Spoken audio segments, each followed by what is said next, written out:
So what they want me to do is use this particular harness, and this is your posi and your neggy of your 12-volt DC for your car, which they want me to tap into. Right, let's go and take my car apart again.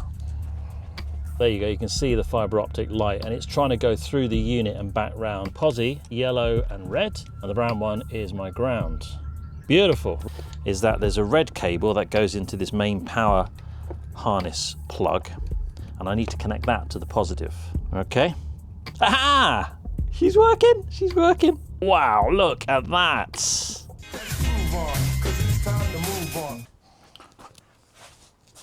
I've got an update for you with the A-Shore stereo that I've been trying to put in my Mercedes SL. So this is the second part of the video that I'm doing. In the first video, I tried to install this cable that they provided with me. And to be fair to A-Shore, there is quite a few variants of Mercedes SLs, command systems out there, because there's quite a broad version of Mercedes SLs over the years. And the particular one that I've got, it doesn't work with this harness, and they've been brilliant. They've really been communicative, and I've gone back and I've showed them exactly the issues that I've got. In fact, the video that I made for the first one, I showed them that, and they thanked me for it, and they are still finding a solution for me. But what they would like me to do is, let's first of all make sure that the unit powers on. And if it powers on, then they're going to give me a little box, which actually could be the most simple solution, so that you wouldn't ever need to use a harness if you got the same setup as me. But it's a little fiber optic box that takes the signal, converts it into analog, so you end up using a set of cables such as these phono cables to then plug into. So you're going from a fiber optic into a analog setup in that sense. And then, or hopefully, fingers crossed, that will all then work with the rest of the unit, because the amp's in place, the DVD's in place, and the boot for the sat-nav, and the CD changer, if you've got one, that should all be linked because it's still in the existing car setup. So what they want me to do is use this particular harness that came with the A-Shore. I've identified the two cables which they want me to tap into, and this is your posi and your neggy of your 12-volt DC for your car. So I'm going to tap two wires into that, and it's going to make much more sense when you see it on the car. I'm then going to go into the two wires for my Mercedes-Benz, which is also the plus and minus for the car itself, and that will then put power into the unit, and then we're one step closer to getting it installed, hopefully on the car. So what I'm going to do is, instead of splicing into this cable, because I've noticed that these cables here simply go to a couple of spade terminals on the other side, I'm just going to use some crimps. One of these little things, like the speaker cables, I'm just going to push them onto it, and then I've got my connection, because I'm only doing it temporarily at the moment just to see if it works. Right, let's go and take my car apart again.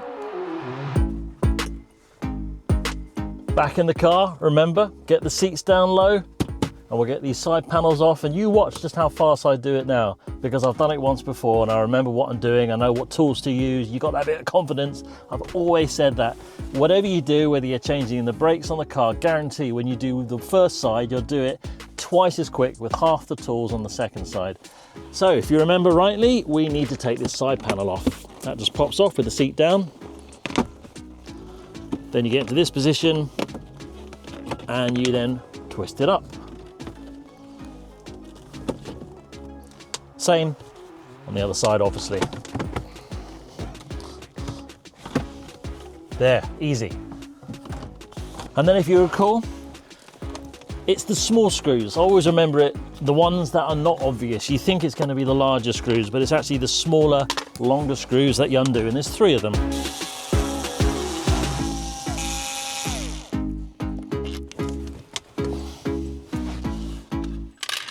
Same on this side, obviously.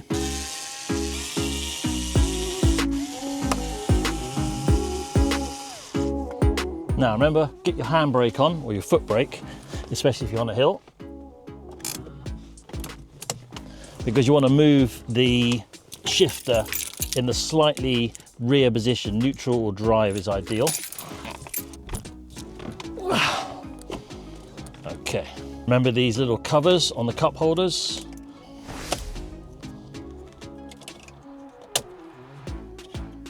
Navigation. Navigation is not active. Oh, navigation's not active. Pressed a little button there. Right, so now all the screws have been undone. Okay, carefully. This is going to come out a lot easier because I've already taken it off. Just remember, don't go lifting it in too much force because you'll end up cracking things.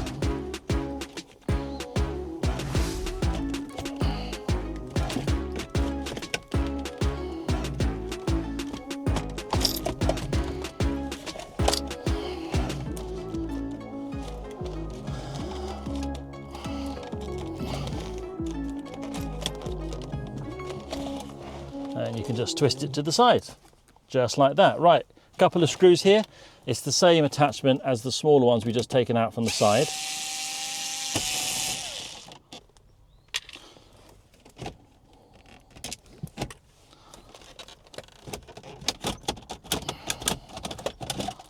There's my cup holder. Right, now this command unit, remember, it's just going to pull straight out. Sometimes, as I mentioned, there's 2 screws at the top. I don't have it on my car.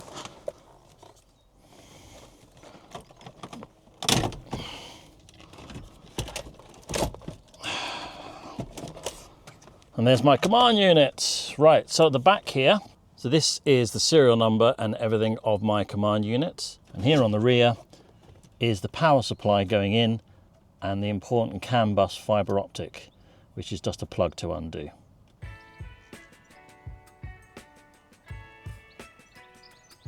Manufactured under the license of Dolby Laboratories. I bet there's a lot of youngsters out there going, what the hell's Dolby? Dolby noise reduction, boy. That was state of the art back in the day. Now with your MP3s and your FLAC files and Bluetooth music streaming, you don't know how lucky you've got it. Right, so I'm going to get my little multimeter out now. There's 2 cables going into it, or 3 cables going into it. One's going to be a constant supply, one's going to be power, one's going to be a ground. So this is my fiber optic, which you can actually just unclip that will come out separately. There's a little bypass loop you can actually buy, which I've got in my garage, and these will then pop out. And the fiber optic goes in a loop around the command unit and back through one of these lenses. Comes out one, goes in the other. There you go. You can just pull this cable out here. And then this, you've got all sorts of different adapters that work with that, but this is this little housing that it comes with the Mercedes. So let's pop that back in there. All right, get my multimeter out. I'm just gonna find out where my permanent supply is. Got a feeling it's the yellow and the brown. In fact, as I turn it on there, look, you're going to get an error message on my unit, but there you go, you can see the fiber optic light, and it's trying to go through the unit and back round, and this will now cause a fault, but it will be temporarily showing, that's all.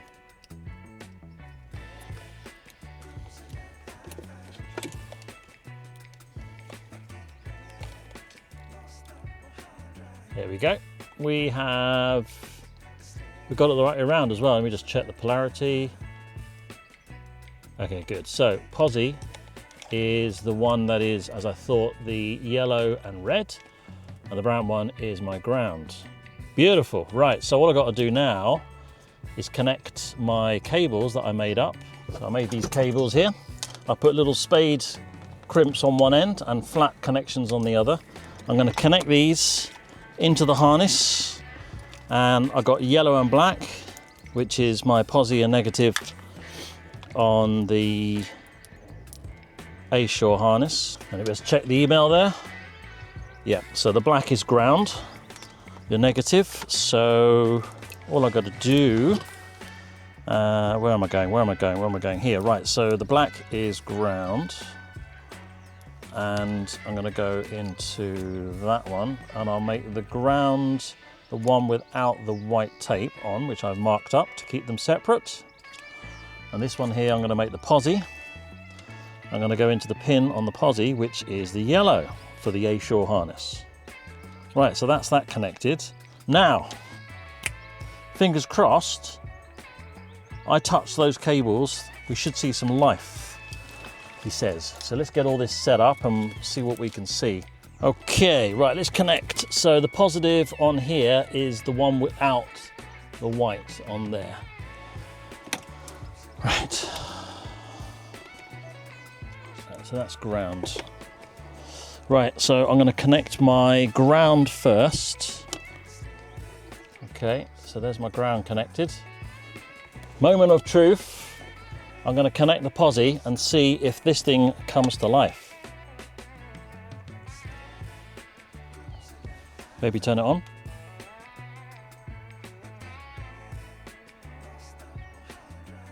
No. No, we don't have anything. Well, that's a shame. So I've got it all connected. I've taken the plug out just in case there was a loose wire in the 16-pin plug, but I'm getting power and continuity all the way back to the plug. I touched the 2 prongs, I've gone plus and minus. So I'll go back to the plug. I've just put the power from the car, 12 volts, all the way to the harness.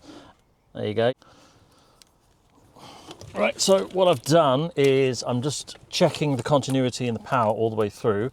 So on the actual harness of my Mercedes, my positive is the bare one and the other one is my negative. So I'm just going to put these connections on here and I'm going to check the continuity all the way through. Make sure these don't touch, hence why I've insulated one of them. Right, so now we've got power there. So now, being very careful, this is my harness. Power's running through it. It goes into one of these plugs. I just realised that they're piggybacked. So the positive and negative of the A-Shore goes to both of those plugs. And if I get my multimeter here, pop that there for you. And I now touch the end of the plug that goes into the stereo. Let's see what we get. Don't worry about polarity. I just want to see if there's power there. And double check the fuse, make sure that's okay. No, fuse looks good as well. So I'm really puzzled on why that shouldn't come on. I followed exactly what A-Shore have told me to do. I'm not giving up, I'm just puzzled because this should power on. I'm going to do one more thing now. I'm going to test it on the bench. I'm going to stick a 12-volt battery on it and see. Yeah, let's do that.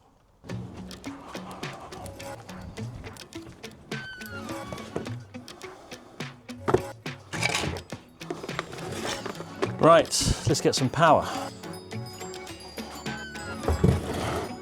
There's my positive and negative. Yellow is positive. Just double check to make sure, got everything good. Yep, yellow is positive. That's the one without the white wire, so that's posi. So this is my posi. That's my neggy. Let's see if this works. Nothing. Now that's strange. You would definitely think that'll work. Why is that not coming on? Have I got a dodgy unit? Right, let me clamp these on and let's press the power button and see. I got nothing. I have nothing. That is really odd. Everything is powered on. There's no fuse that's blown, so there's nothing untoward. The plug is definitely in there correctly. I've got power to the plug that I checked through the continuity. That's interesting, isn't it? I wonder if we've got a dodgy unit here. Right, well, I spent about half an hour, if not more, about 3/4 of an hour doing a bit of troubleshooting with my electrical engineering knowledge. And honestly, I think there's a problem with the unit. I can't understand why the unit's not powering up. This should power up now. Unless it has to have all the other connections in for it to then send a handshake somewhere. But as far as I'm concerned, what I've been advised to do is put power into it and see if it turns on, and it's not powering on. So I'm going to go back to A-Shore. They've been very good at communicating, and now it's a challenge. I want to get to the bottom of this because I really do. I thought I was near to this. We're still going. We're still trying to get this beautiful A-Shore radio working. The last thing I was asked to do by A-Shore was to connect the yellow and the black cable. That will then power on the unit, and then once we've got power there, we can then have a think about how we're going to interface between the car's existing fibre optic and the new A-Shore stereo. But I did all that, took all my stereo apart in the car, and it didn't work. And I also did a bench test using this battery, and that also didn't work. But they've asked me to try one more thing, and it's this small red cable here.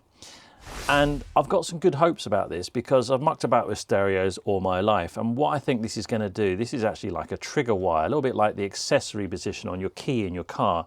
And you need that to be on so that the protocols inside your head unit know that you've actually got the key in the car and it will turn it on. So let's wire that up here. So this is the main harness.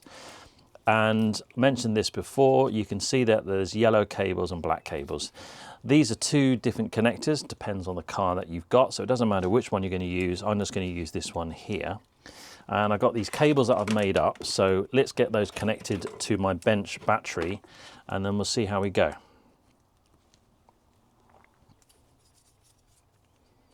All right, okay, so there's my power.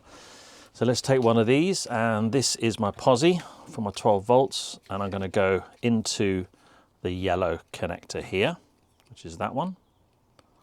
I'll get my glasses out so I can see what I'm doing.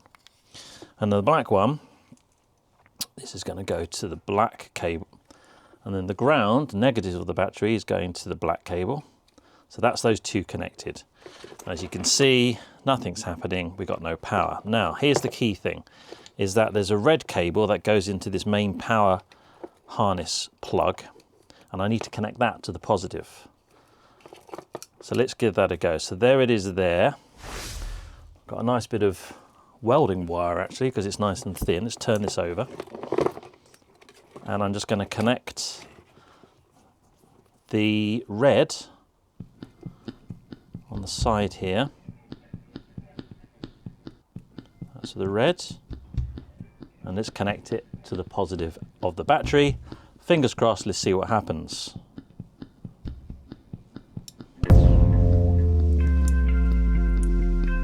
Okay. Aha! There we go. She's working. She's working. So that's it. It was just trigger wire. It works. Right. I can get this on my Mercedes now. I'm going to report back to A-Shore, tell them the good news. They'll then send me a fiber optic little adapter. I plug that into the existing one on my car. I do a little bit of wiring, but wow, look at that. Got YouTube and everything. That looks wicked. That there is 8-inch screen, and on the diagonal we've got a 9-inch screen there. Touch screen, everything. Oh, I'm quite excited to see how this looks. Right, so we made a bit of progress there. So that's all it was.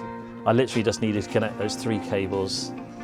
We're getting there, we're getting there. Right, keep tuned. Thanks for being so patient and bearing with me, and if you subscribed, hopefully my next one I'll actually get this installed on the car for sure. Right, we're getting there.